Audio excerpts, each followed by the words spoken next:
مہاجر قومی موومنٹ کے چیئرمین آفاق احمد نے کہا ہے کہ الطاف حسین نے مہاجر قوم کو چھوڑ کر غداری کی ہے۔ الطاف حسین قوم سے معافی مانگے۔ جن اداروں نے، جن طاقتوں نے اس قوم کو تقسیم کرنے کے لیے ہر جگہ پر لیڈرشپ بنائی تھی،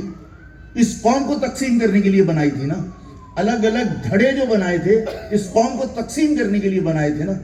جب وہ طاقتیں تمہیں تقسیم کرنے کے در پہ تھیں، انہوں نے الگ الگ لیڈرشپ بنانے کی کوشش کی،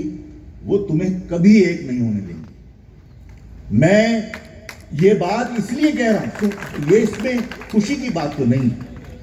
اس میں خوشی کی بات تو نہیں ہے، دکھ کی بات ہے کہ کبھی یہ لوگ ایک نہیں ہو سکتے۔ اس کی وجہ یہ ہے کہ ان میں جرت نہیں ہے، ان میں ہمت نہیں ہے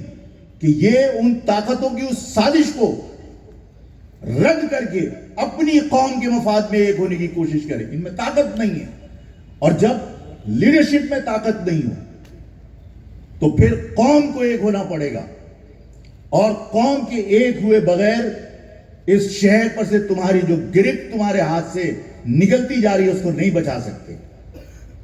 اب میں نے اسی وجہ سے درخواست کی تھی، میں نے کہا تھا میں تمہیں صرف دعوت نہیں دے رہا، میں مہاجر نوجوانوں کو یا مہاجر تنظیم، مہاجر سیاست سے جڑے، مہاجر نظریے سے محبت کرنے والوں کو میں دعوت نہیں دے رہا، درخواست کر رہا ہوں کہ سب لوگوں کو ایک ہو جانا چاہیے۔ مہاجر کے نام سے کراچی میں ایک خوف ہوا کرتا تھا، لیکن اس کو آپس کے اتفاق نے توڑ دیا۔ یہ سب لوگ ایک نہیں ہو سکتے،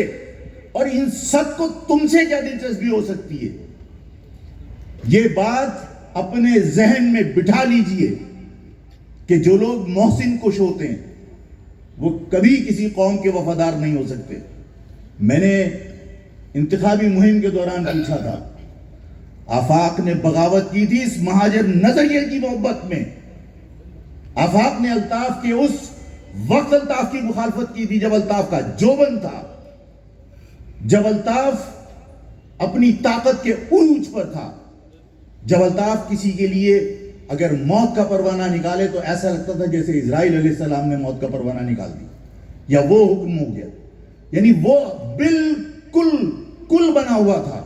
اس وقت مخالفت کی تھی اس مہاجر نظریے کی محبت میں کہ نہیں، مہاجر لفظ سے ہم انکار نہیں کر سکتے، ہم جیئیں گے تو اپنی شناخت کے ساتھ، مریں گے تو اپنی شناخت کے ساتھ، نہ گمنامی میں جینا چاہتے ہیں نہ گمنامی میں مرنا چاہتے ہیں۔ یہی الطاف سے اختلاف کی یہی وجہ تھی نا۔ مجھے ایک ایک کر کے تمام لوگوں کے بارے میں سوچ کے بتاؤ کہ کون ایسا شخص ہے جس نے نظریے کی وجہ سے الطاف سے اختلاف کیا۔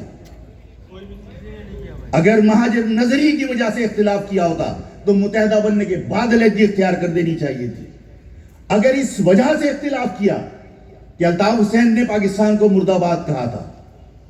تو اس قوم کی میموری اتنی کمزور نہیں ہے کہ وہ یہ بھول جائے کہ 2007 میں الطاف حسین نے ہندوستان کے اندر بیٹھ کر پاکستان کے خلاف بات کی تھی، اور یہ تمام لوگ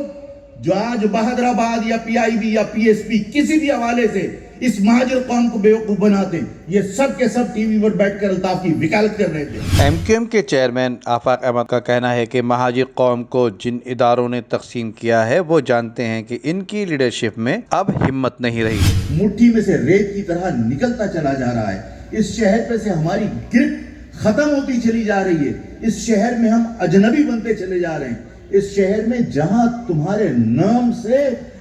کانپتے تھے لوگ، آج اس شہر میں تمہیں ایک منحنی سا لڑکا، ہزاروں میل دور سے آیا ہوا رکشہ ڈرائیور، وہ تمہیں جھڑک کے کونے میں کھڑا کر دیتا ہے اور تم سہم کے کھڑے ہو جاتے ہو۔ یہ کمزوری، یہ سہمنا، یہ ڈرنا، یہ خوف تمہارے دلوں میں، یہ مایوسی کی کیفیت تمہارے دلوں میں جو گر کر گئی، اس کی وجہ کیا ہے؟ اپنی شناخت سے انکار کرنے کی وجہ سے آج اجنبیوں کی طرح اس شہر میں زندگی گزار رہے ہیں۔ میں صرف تمہیں اتنا سمجھانا چاہتا ہوں کہ اب اس بات پر ہمیں اصرار نہیں کرنا چاہیے، اور آپ سب کو بھی، کیونکہ سب کے ذہنوں میں یہ تھا آفاق بھائی سب ایک ہو جائیں تو بہت اچھا ہو، آفاق بھائی سب کو ایک ہو جانا چاہیے۔ آپ اس انتشار کی وجہ سے مایوسی کا شکار تھے، آفاق نے آپ کی خواہش کا احترام کیا، آفاق نے اپنے بزرگوں کی خواہش کا احترام کیا، آفاق نے اپنی ماں و بہنوں کی خواہش کا احترام کیا، آفاق نے اپنے جوانوں کی خواہش کا احترام کیا۔ آفاق نے کہا کہ ٹھیک ہے، سب کو کم از کم ایک نقطے پر ایک ہو جانا چاہیے، نہیں ہوئے لوگ ایک۔ اس کی وجہ یہ ہے کہ یہ سب اپنی اپنی کمزوریوں کی وجہ سے فیصلہ کرنے کی سکت نہیں رکھتے۔ اور میں آپ سے دکھ کے ساتھ یہ بات کہتا ہوں کہ اب یہ امیدیں پوری قوم کو ختم کر دینی چاہیے کہ ہم سب کو ایک ہو جانا چاہیے۔ ہم سب سے مراد ان لوگوں کو جو اپنے آپ کو کسی پارٹی کا سربراہ کہتے ہیں۔ مہاجر قومی موومنٹ کے چیئرمین آفاق احمد کا مزید کہنا تھا کہ مہاجر قوم کو بھی اسی طرح حصہ دینا چاہیے جس طرح پنجابی، پٹھان، سندھی کو دیا جاتا ہے، اور ہمیں کسی کی بھیک نہیں چاہیے۔ ندیم صدیقی، میٹرو 7 پاکستان۔